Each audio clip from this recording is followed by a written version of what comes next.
Hey guys, it's Renee the Gamer, and I am back with another video.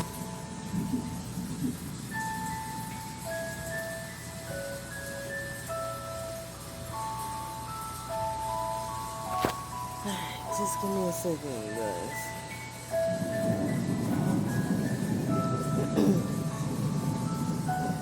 Okay, it's Renee the Gamer, and I am back with another video.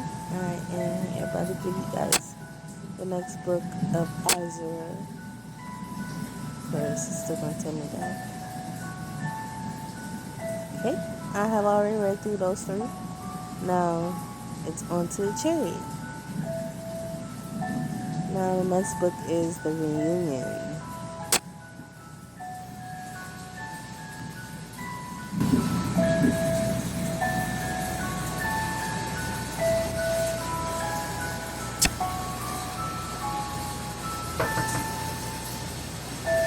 I wake from a dreaming sleep to a brisk knocking at my guest chamber door. Morning, Renee. I hope you slept well. We have a lot to do today. The Countess is livid with herself for missing a day of preparations. Movement by the door overhead catches my eye. My stomach drops. Inching along the doorframe is paused, her tongue flickering wildly. I swallow and try not to stare. It's the headache of hers. Hey, what are you... Is there something behind me? Before I can speak, she whirls around. Gasping as Faust drops in, shot to the floor, and dashes out into the hallway. Did you see that? Did you see that snake? Tell me you saw that snake. Oh my god. What if it gets into the mausoleum? Portia launches off down the hall with a remarkable speed. I'm hot on her heels, sweating already.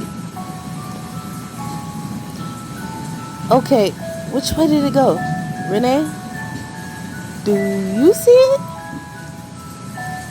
I'm not good with snakes, but there is no way I'm gonna let it. There! We're just in time to see a wildly wriggling tail whip around the corner at the end of the hall. It's headed for the garden. We'll never find it out there. Oh God, the birds. Oh, they're not bred for combat. They don't stand a chance. Portia's face goes white as she thinks of the hundreds of rare, plump birds warbling in the garden outside. Before she could work herself into a frenzy, I find myself blaring out the words that come to my mind. She doesn't eat birds. What? How do you know she doesn't eat birds? Is that your snake, Renee?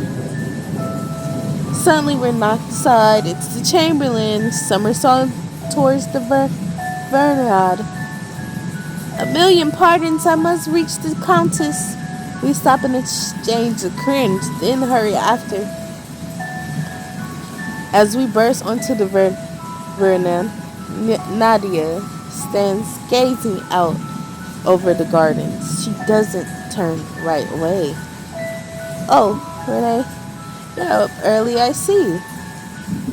My, are you in a hurry? And you, Portia, is there something I should know about? Well, what? How are you already dressed, my lady? Are you expecting somebody?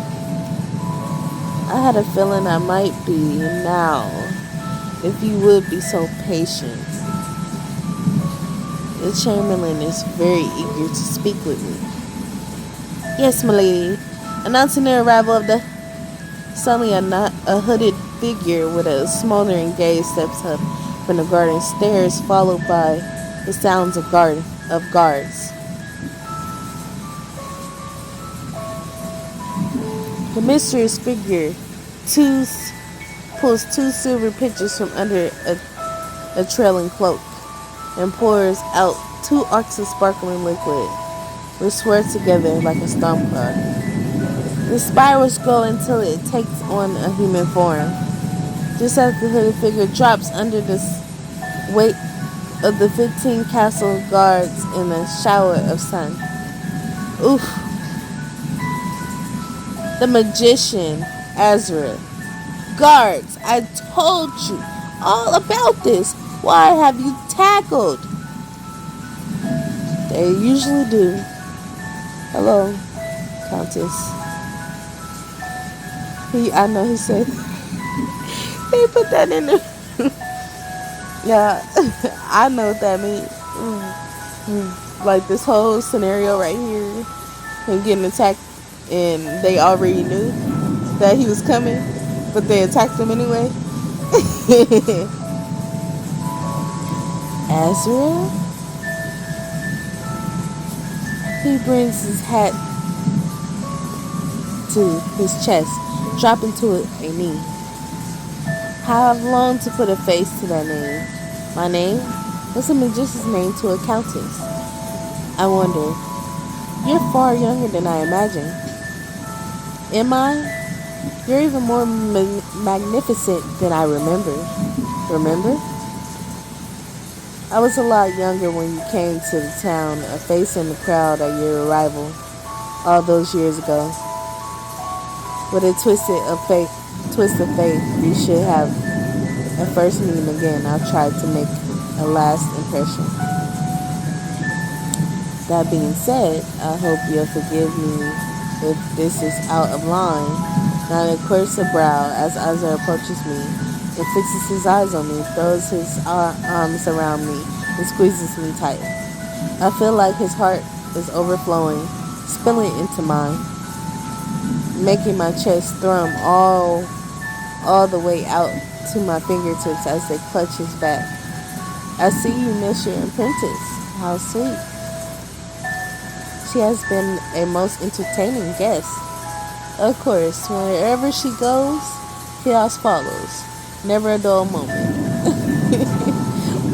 What you trying to say? I was wondering if I could take her out for today. We did lose some time yesterday, but that was no fault of hers. Naturally, I'll be helping her hone her abilities. Surely that will help in the manhunt. Oh, then by all means, go right ahead. Enjoy your lesson, Renee. Azra? But first, I simply must admire your snake. Such a lovely morph. Where did you find her? She was a gift. A fine gift indeed. Goodbye for now. Renee, do return in one piece. We pass under the veranda curtain. It's strange, walking side by side down the grand hall with him. I know, y'all, I'm pronouncing the balcony wrong because I know it's a balcony. Like, you guys are gonna hear me. If I was to replace that word with balcony, you guys will be like, what the hell are you doing? You know? But let me move on. He's so at ease. It feels like a dream. I missed the word. As we walk along the bridge, Azra exhales with a low whistle, scanning the horizon. The place has changed. The Chamberlain remembers it, not sure about the guards. And Nadia, the question goes unspoken, but his gaze slides away, wistfully. So I was thinking we could stop first at the market. We need to fill up on something. Want to stop for bread? You need the energy. We'll be trying the limits of your magic today. The prospect is still, and we both know I have gotten stronger since he saw me last. Excited? I am too. He brushes his shoulder against mine, and we make our way off of the palace grounds and down into the city. It's around noon when we reach the market. It's in full swing, lively and crowded. I tried to keep a careful eye on Azra. I tend to lose him in the crowd. No lie, like, y'all, that's me. That's me for real. Stay close, Renee. Always losing you in crowds. Like, no, like, seriously, y'all, like, my husband says this exact same thing to me. Like, my real life husband says this exact same thing. And he did the same thing because I got lost before. I stare at him blinking. He gives me a curious look. How about we hold hands? A flushy smile stares across his face. I feel his gentle fingers curling around mine. You mean like we used to? It's been a while since then. You don't need me to hold onto you anymore. And I'm not as paranoid about losing you. Still, he weaves his fingers easily with mine, and I miss this feeling. Oh, do you smell that? I sniff the air of cardamom, clove, nutmeg, and pumpkin. It's the bread. Must be coming out of the oven. Let's go get in there before the rush. We make our way to the booth and the crowd parts easily for us. It always does. Well, if it isn't Rinaye and Asra together again, the baker wipes flour from his brow and gives us a smile. Asra leans on the table, smiling back. That's right. How's business? Better with the two of you around. Go and have a seat. We maneuver to a tiny table in the corner of the stairs. Azure sits on the step and leaves the chair for me. The baker pours each of us a cup of aromatic brew. Planning to stay a while? You don't come all the way back from wherever you were for bread, did you? Maybe. Well, we're about to head out on another journey. You're bringing your apprentice along this time? Ezra nods and the baker grins at me from ear to ear before he turns back to the fan oven. I think that's what they said. A complete silence falls over us as we drain our cups, sunlight steaming in across the table. I lean back, breathing deeply. The spices in the air weave together like the threads of a tapestry. This smells familiar. Does it remind you of something? Glimmer flashes across his face and he leans over on his elbows to speak in a low, subtle voice.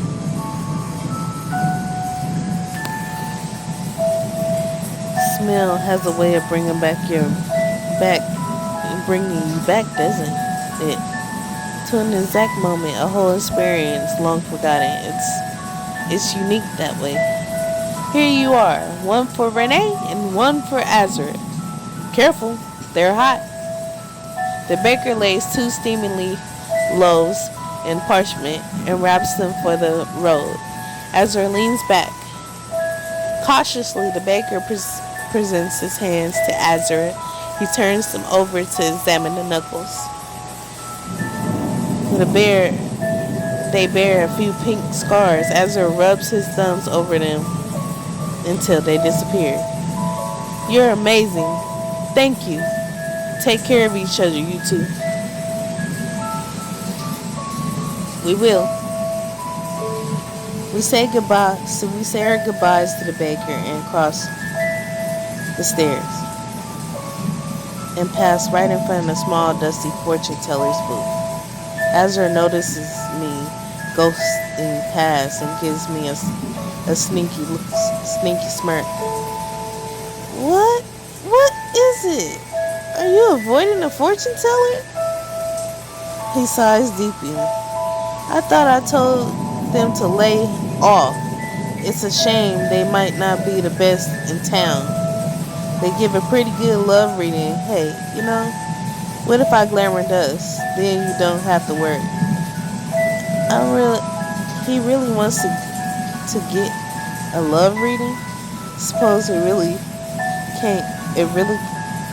Suppose we can't really do it ourselves. Besides, I wouldn't mind being glamour under his magic touch. I don't even have 150 coins. Oh, no. God damn it.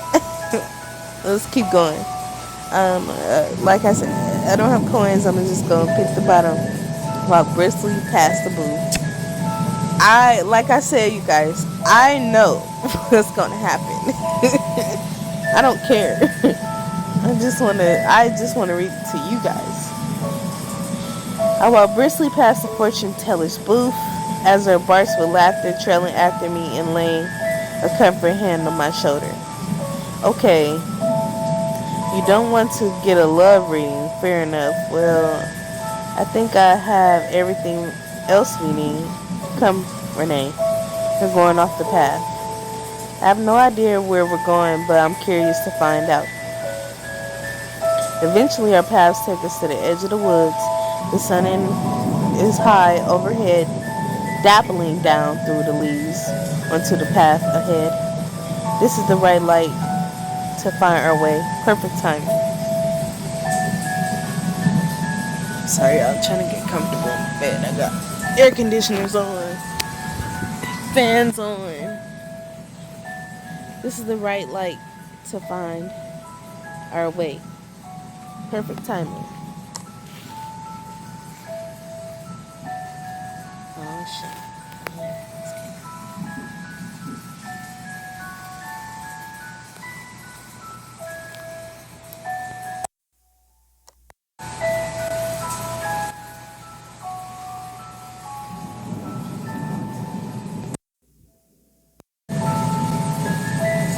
My bad, you guys. You guys can read those two paragraphs yourself. I'm sorry about that. My daughter woke up. So tap her back to sleep. Okay. When we take an unfamiliar turn, I'm certain we aren't harvesting at any of the unusual spots. Now, I'm gonna say this real quickly. I think this is when he takes me into the cave and I hone my powers. So let's go ahead and continue. This isn't a normal walk in the woods. We're looking for something more. And that's the end of chapter 1. Alright, so I'm going to go ahead and stop this. And I might start chapter 2 now. And I might not. Because I am highly exhausted. And I'm tired. And I have a wedding to go to tomorrow. So, Rinaye the Gamer is out. I don't know when I'll be posting again, you guys. So, be waiting for that.